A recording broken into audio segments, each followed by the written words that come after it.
चींटी और कबूतर। भीषण गर्मी के दिनों में एक चींटी पानी की तलाश में इधर उधर घूम रही थी। कुछ देर घूमने के बाद उसने एक नदी देखी और उसे देखकर प्रसन्न हुई। वह पानी पीने के लिए छोटी सी चट्टान पर चढ़ गई, लेकिन वह फिसलकर नदी में गिर गई। वह जब डूब रही थी तब उसे एक कबूतर ने देख लिया। वह कबूतर जो कि पास एक पेड़ पर बैठा हुआ था, उसने उसकी मदद की। चींटी को संकट में देखकर कबूतर ने झट से एक पत्ता पानी में गिरा दिया। चींटी पत्ती की ओर बढ़ी और उस पर चढ़ गई। फिर कबूतर ने ध्यान से पत्ते को बाहर निकाला और जमीन पर रख दिया। इस तरह चींटी की जान बच गई और वह हमेशा कबूतर की ऋणी रही।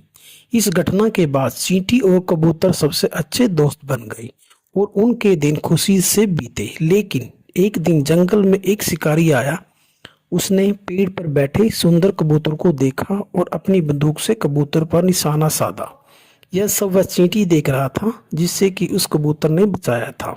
यह देखकर उस चींटी ने शिकारी की एड़ी पर काट लिया, जिससे वह दर्द से चिल्लाया और उसके हाथ से बंदूक गिर गई। कबूतर शिकारी की आवाज से घबरा गया और उसे एहसास हुआ कि उसके साथ क्या हो सकता है। वह अपनी जान बचाने के लिए वहां से उड़ गया। जब वह शिकारी वहां से चला गया, फिर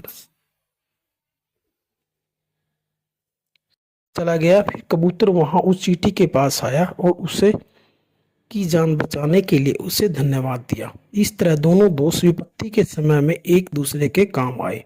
कहानी की सीख। इस कहानी से हमें सीख मिलती है कि अच्छा काम कभी बेकार नहीं जाता। समय आने पर वह अवश्य फल देता है।